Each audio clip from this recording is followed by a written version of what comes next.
Antes de tudo, gostaria de, mais uma vez, expressar meu agradecimento aos nossos anfitriões brasileiros pela tradicional hospitalidade, pela excelente organização do trabalho da reunião ministerial dos países do BRICS e da reunião adicional, que ocorreu com a participação dos membros do BRICS e dos Estados parceiros. Esses países foram representados hoje. De acordo com a decisão da cúpula de Kazan, onde foi tomada a decisão, uma decisão histórica, no âmbito da presidência russa, de estabelecer esta categoria, a categoria de países parceiros. Esses países, Bielorrússia, Bolívia, Cazaquistão, Cuba, Malásia, Nigéria, Tailândia, Uganda, Uzbequistão, concordaram em continuar a atrair ativamente países parceiros para o nosso trabalho conjunto em diversos formatos, desde reuniões ministeriais até encontros de especialistas e ministros de áreas específicas. Nós nos manifestamos a favor da maior ativação do papel dos BRICS e, em geral, dos países da maioria mundial, na resolução dos principais problemas da atualidade.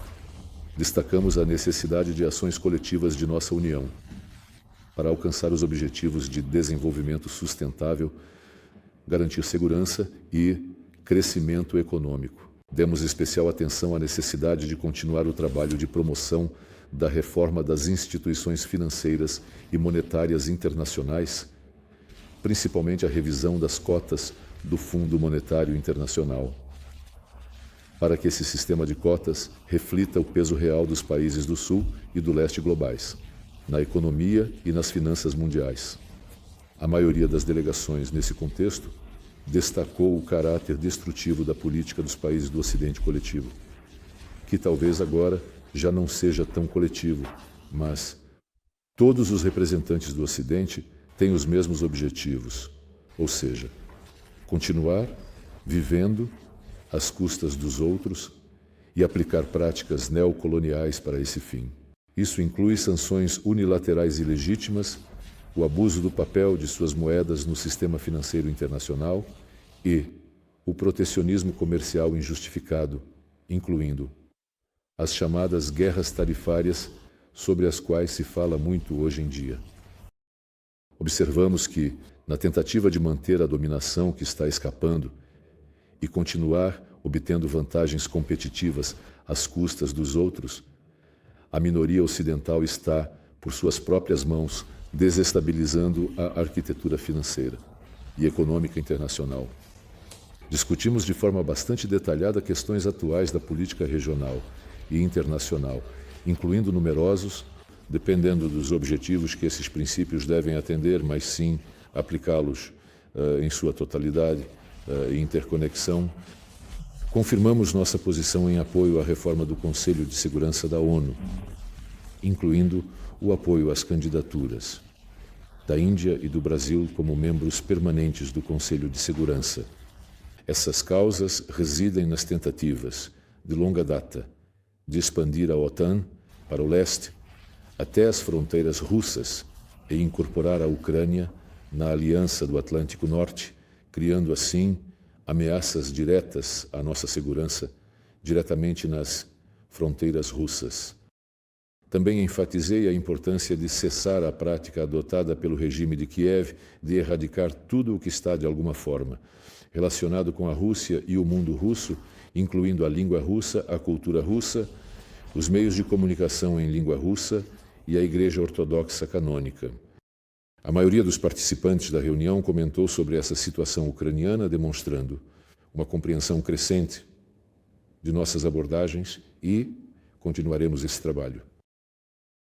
O documento final da reunião será distribuído pela presidência brasileira e gostaríamos de desejar aos amigos brasileiros sucesso na preparação e realização da 17ª Cúpula do BRICS.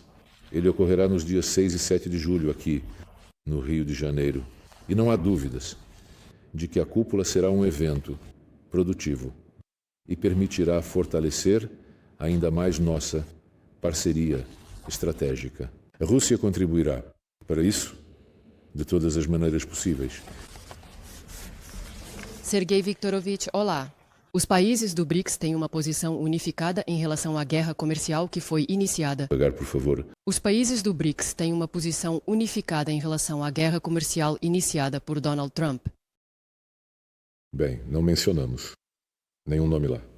No documento final, que será distribuído, ele contém nossas abordagens gerais sobre o que está acontecendo atualmente na economia mundial.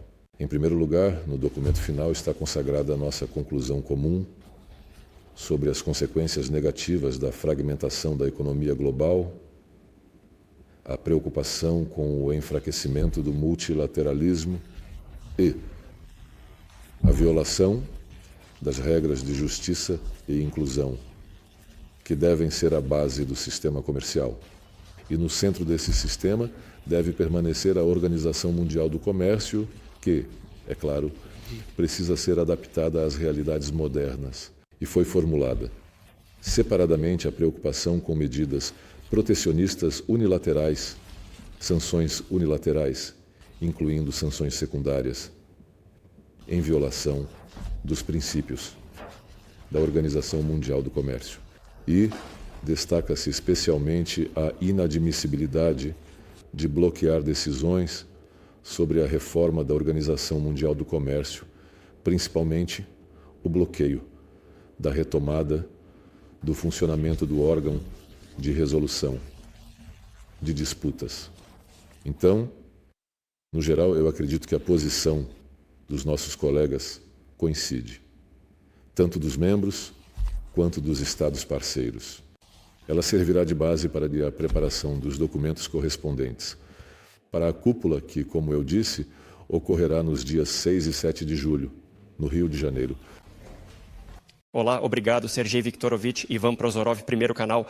Os participantes do BRICS estão acompanhando as negociações entre a Rússia e os EURBRA. E quais são as avaliações e influências, talvez, sobre o BRICS que estão sendo mencionadas? Obrigado. Sem dúvida é importante para todos entender como se desenvolvem as relações entre Moscou e Washington.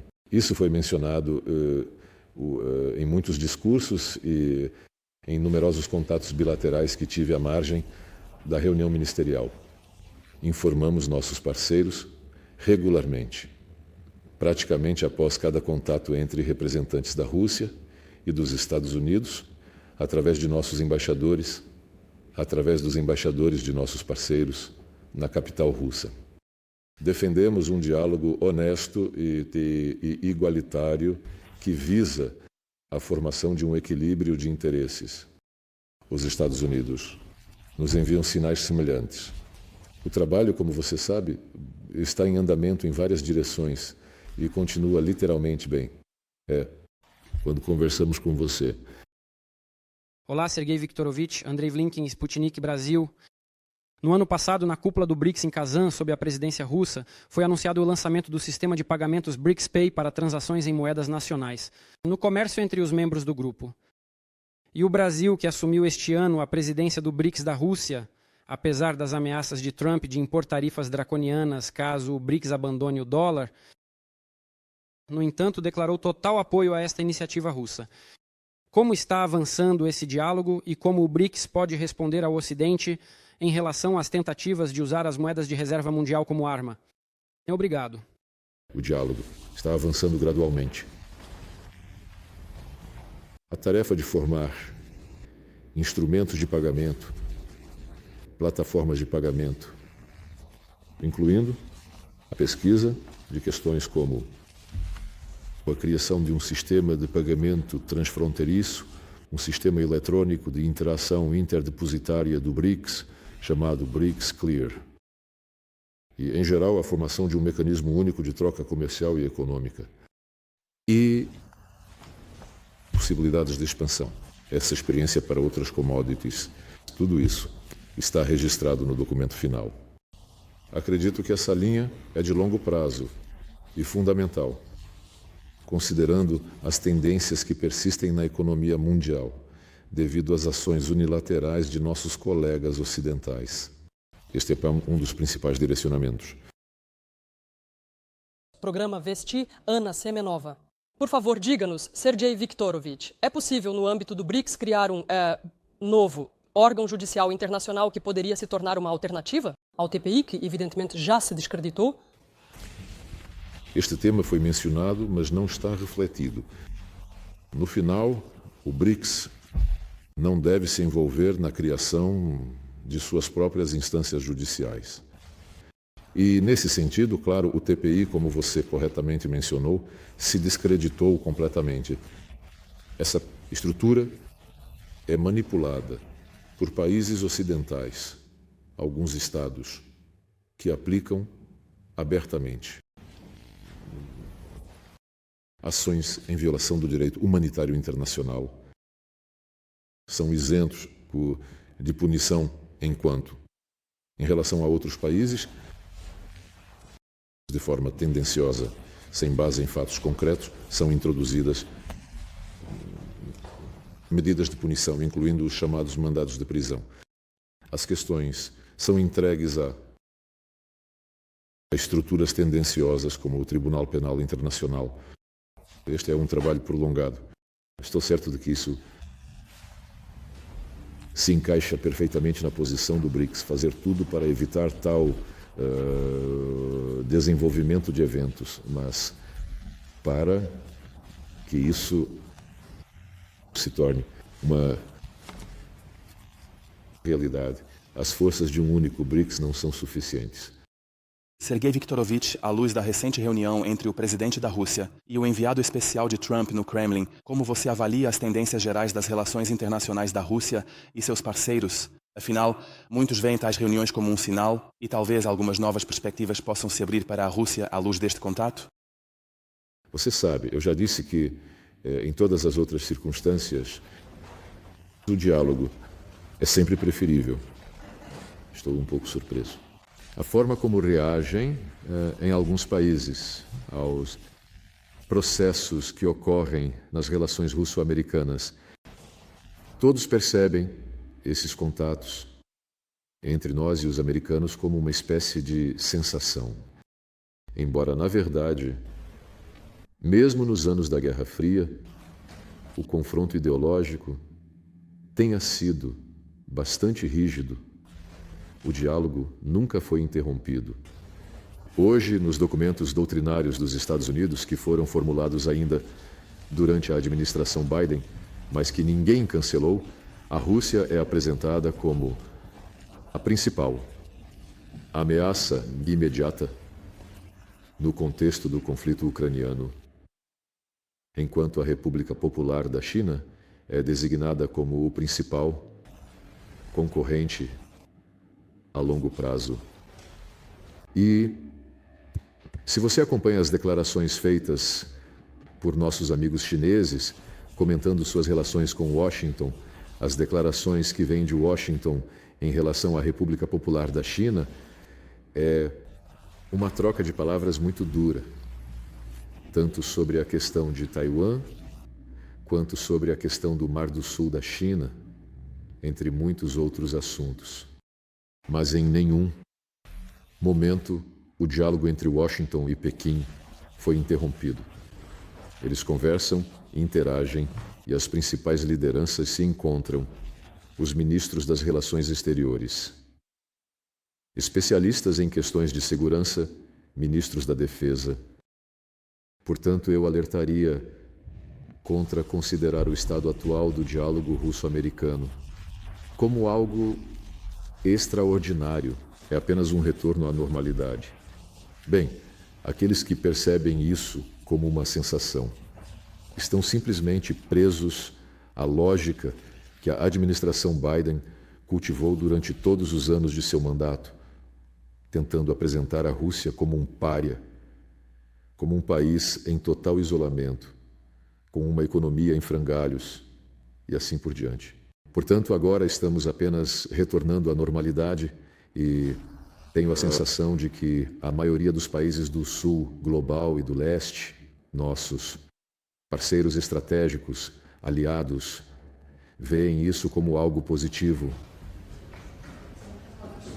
Igor Piskunov, canal de TV RT. Sergei Viktorovich, boa tarde. o presidente da Rússia anunciou um novo cessar-fogo, desta vez durante a celebração do 80º aniversário da vitória na grande guerra patriótica. 30 dias. Como você comenta essas declarações? E é possível algum tipo de trégua, mesmo que temporária, com a atual abordagem das autoridades de Kiev? Não leve em consideração as declarações dos representantes do regime ucraniano nem à noite nem de manhã. Nós conhecemos bem o valor dessas declarações. Lembre-se de um mês e meio, 2 meses atrás. De Kiev vinham advertências ameaçadoras de que eles não aceitariam nenhuma trégua. E os radicais europeus incitavam o regime de Kiev a continuar com essa linha. Declararam que a trégua e o início das negociações só poderiam ocorrer quando a Ucrânia tivesse vantagem no campo de batalha. Portanto, vamos armá-la ainda mais. E então, quando a Rússia estiver enfraquecida, aí sim falaremos a partir de uma posição de força. Agora, de repente, não de repente, claro, mas no contexto do que está acontecendo, no terreno, na linha de contato de combate, onde o regime ucraniano está recuando cada vez mais, eles mudaram sua posição em 180 graus e começaram a exigir um cessar-fogo imediato, sem condições prévias. Passamos por todas essas situações, quando na verdade foi anunciado um cessar-fogo entre a oposição e o então presidente Yanukovych. Em fevereiro de 2014, foi assinado um documento de paz que previa a realização de eleições antecipadas e, durante esse período até a votação, previa a criação de um governo de unidade nacional. Na manhã seguinte, todo esse cessar-fogo foi pisoteado e os edifícios administrativos foram tomados. O próximo cessar-fogo foi firmado no âmbito dos acordos de Minsk, depois que o regime de Kiev, que havia iniciado a agressão contra seu próprio povo, se afogou em seus próprios cálculos e começou a pedir por um cessar-fogo. Firmaram os acordos de Minsk, que foram aprovados no Conselho de Segurança da ONU. Os ucranianos ignoraram esses acordos quando Poroshenko ainda estava no poder. E quando Zelensky assumiu o cargo de presidente sob os slogans de implementação desses acordos de Minsk, sob os slogans de estabelecer a paz, apelando na época para parar de discriminar a língua russa, permitir que os cidadãos de língua russa da Ucrânia falem na língua em que foram criados e que é uma língua oficial. Mas na Ucrânia, naquela época, e já sob Zelensky, os franceses e os alemães como garantidores, como eles se caracterizavam. Os acordos de Minsk convocaram uma cúpula em Paris em dezembro de 2019, onde tive a honra de estar presente. E Merkel, Macron, Zelensky e nosso presidente. E foi preparado um documento que apelava para a implementação do ponto-chave dos acordos de Minsk, o primeiro passo crucial: declarar finalmente um cessar-fogo e garantir a implementação desse cessar-fogo em toda a linha de contato. Quando o documento, preparado pelos ministros, foi colocado na mesa dos líderes, Zelensky disse que categoricamente não queria assiná-lo, porque isso era impossível. Ele não quer cessar as hostilidades, não, porque então a Rússia ficaria em alguma vantagem. E disse que estava disposto, como um experimento, a declarar um cessar-fogo em 3 setores da linha de contato. Bem, os franceses, os alemães e nós também ficamos surpresos. Mas o presidente Putin disse: bem, vamos ao menos fazer algo. Isso foi aprovado. Foi emitido um documento que convocava tal cessar-fogo em 3 setores. Também continha a confirmação da necessidade de garantir o status autônomo das repúblicas populares de Donetsk e Lugansk. Mas, apesar de tal acordo, nada foi feito por parte da Ucrânia em nenhum desses 3 setores. As Forças Armadas da Ucrânia não permitiram garantir nenhum cessar-fogo.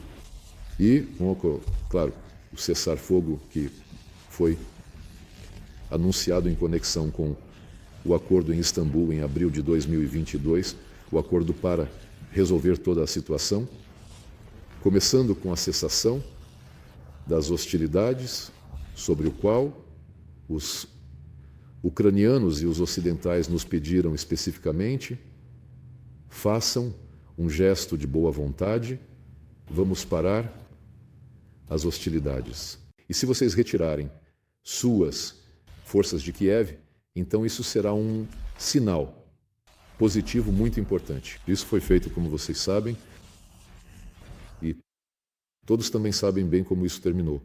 Logo foi dito, bem, eles, os russos, se retiraram. Depois houve a provocação em Bucha, que ainda pesa na consciência do Ocidente. E nossos constantes apelos para pelo menos publicar a lista de pessoas cujos corpos foram mostrados permanecem sem resposta. Portanto, sim. Bem, e claro, se falarmos sobre os últimos exemplos de cessar-fogo, o cessar-fogo anunciado pelo presidente Putin, por ocasião da Páscoa, não foi de forma alguma respeitado pelo regime de Kiev. Um grande número de violações foi registrado. O cessar-fogo que foi proposto pelo presidente Trump na forma de uma moratória sobre ataques a instalações de infraestrutura energética e que foi totalmente respeitado durante 30 dias. Pela parte russa, isso não teve nenhum impacto nas ações agressivas do regime de Kiev. Houve violações, na minha opinião, algumas centenas, apenas registradas por nossos representantes. Enviamos essas listas de violações para a ONU e eu enviei para Marco Rubio. Portanto, sabemos o valor desses apelos por cessar-fogo e, novamente, os líderes da União Europeia, Ikaia, Kallos e outros representantes, agora dizem que a Rússia deve concordar incondicionalmente com o cessar-fogo, apenas porque eles estão sofrendo derrota no campo de batalha e seus planos de nos infligir uma derrota estratégica à Federação Russa nunca se concretizarão. Todos já entendem isso perfeitamente. Portanto, nossa proposta que o presidente Putin anunciou é o início de negociações diretas, sem condições prévias. O cessar-fogo nesta situação é visto como condições prévias que serão usadas para o apoio contínuo ao regime de Kiev, fortalecendo suas capacidades militares. Lembre-se, quando não faz muito tempo o presidente Lukashenko esteve em Moscou em visita, nós perguntamos em uma coletiva de imprensa sobre a posição do presidente da Rússia em relação à Federação Russa. Somente então, apenas com a ideia recém-anunciada pelos colegas americanos sobre um cessar-fogo de 30 dias, Putin apoiou essa ideia, mas disse que ela precisa ser formulada de maneira que não fracasse, como todas as tentativas anteriores desse tipo. Ele explicou que, ao longo de toda a linha de contato, para que esse cessar-fogo funcione e atinja seu objetivo, é necessário garantir um monitoramento claro, diário, objetivo e transparente de quem e como está se comportando, porque as capacidades do regime ucraniano de organizar provocações são bem conhecidas e não há dúvidas de que essas provocações continuaria, independentemente como esse cessar-fogo fosse organizado. Não vemos possibilidades de um monitoramento honesto para a observância honesta desse cessar-fogo. E também um caso flagrante, claro, quando mais uma vez foi organizado um ataque terrorista contra diretamente o oposto. Isso está muito claramente formulado no resultado final.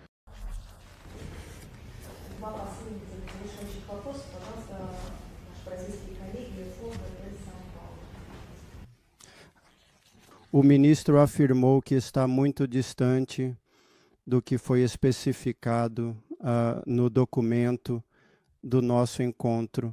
Consolidando precisamente o grupo, eu gostaria de saber, do ponto de vista da Rússia, quando meus corretores estão prontos para passar para uma nova rodada de expansão, se isso deve acontecer o mais rápido possível, ou se as dificuldades nessas reuniões, por exemplo, em uma sociedade onde se fala sobre a reforma da URSS, sugerem que esses acordos devem ser resolvidos antes que uma nova rodada de expansão comece. Continua. Participantes associados como Cuba podem passar de participantes associados para membros plenos, como isso deve ser na Rússia. Muito obrigado. Não é que o Brasil não apoie de forma alguma a nova rodada de expansão dos BRICS.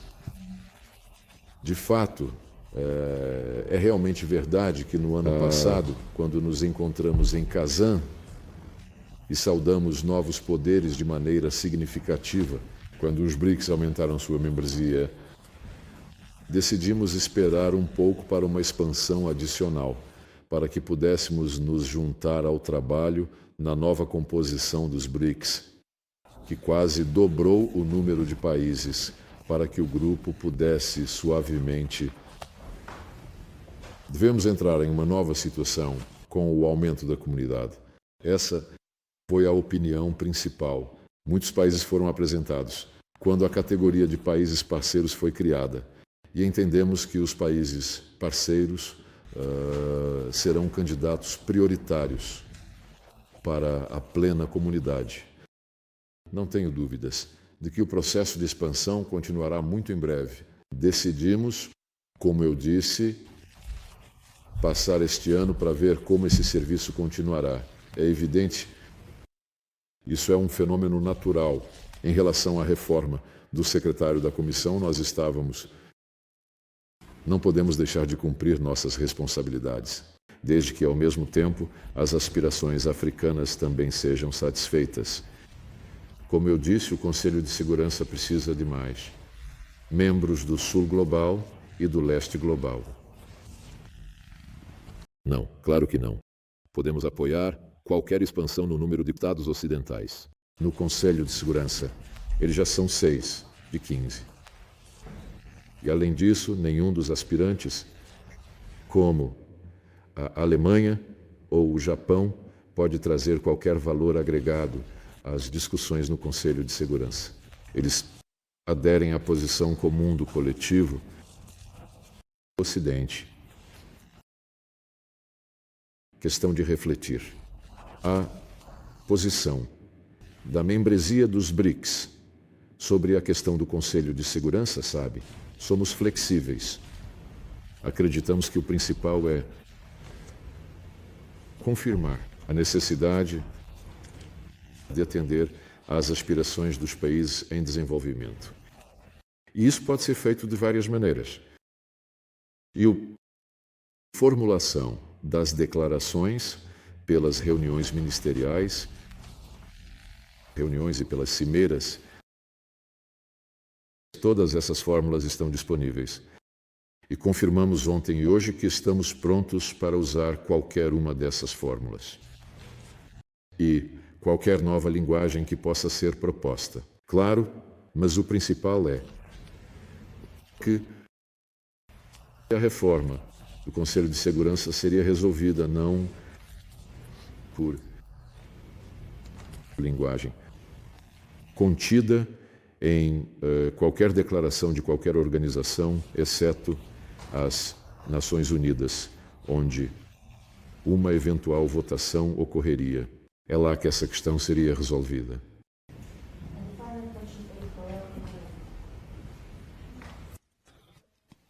Olá, sou Luciane Carneiro, do jornal Valor Econômico. Obrigada por estar aqui. Gostaria de perguntar como você vê os BRICS como uma plataforma alternativa ou de oposição aos Estados Unidos, e você apoiaria essa visão? E eu gostaria de saber também se há algo relacionado a este tópico que estará na declaração para a reunião de hoje e quão importantes são os poderes do BRICS neste contexto das novas tarifas do ZEU. Bem, Eu já comentei sobre o efeito negativo das tarifas do ziwírio no comércio mundial e na economia global. Isso, você sabe, contribui para fragmentar o sistema econômico global. E há uma linguagem na declaração final, no documento final, descrevendo os efeitos negativos da guerra tarifária, de outros tipos de medidas protecionistas, de sanções unilaterais, incluindo sanções secundárias, que minam as atividades de instituições universais, o FMI, a OMC ou o Banco Mundial. Não deve ser apresentado como uma oposição política a ninguém, seja aos Estados Unidos ou à União Europeia. É a posição de negociação que os BRICS promoveriam em fóruns internacionais relevantes, principalmente nas Nações Unidas, nas instituições de Bretton Woods e, claro, no G20, onde os parceiros do BRICS Plus estão trabalhando junto com o G7 e os parceiros do G7. É um fórum muito importante e representa, eu acho, mais de 90% da economia mundial. Então, esta é a posição de negociação. E os países ocidentais, sabem disso, e eles não podem evitar um diálogo específico, concreto, visando alcançar conclusões mutuamente aceitáveis. Estamos apenas buscando um equilíbrio de interesses, não derrotar ninguém. No campo ocidental.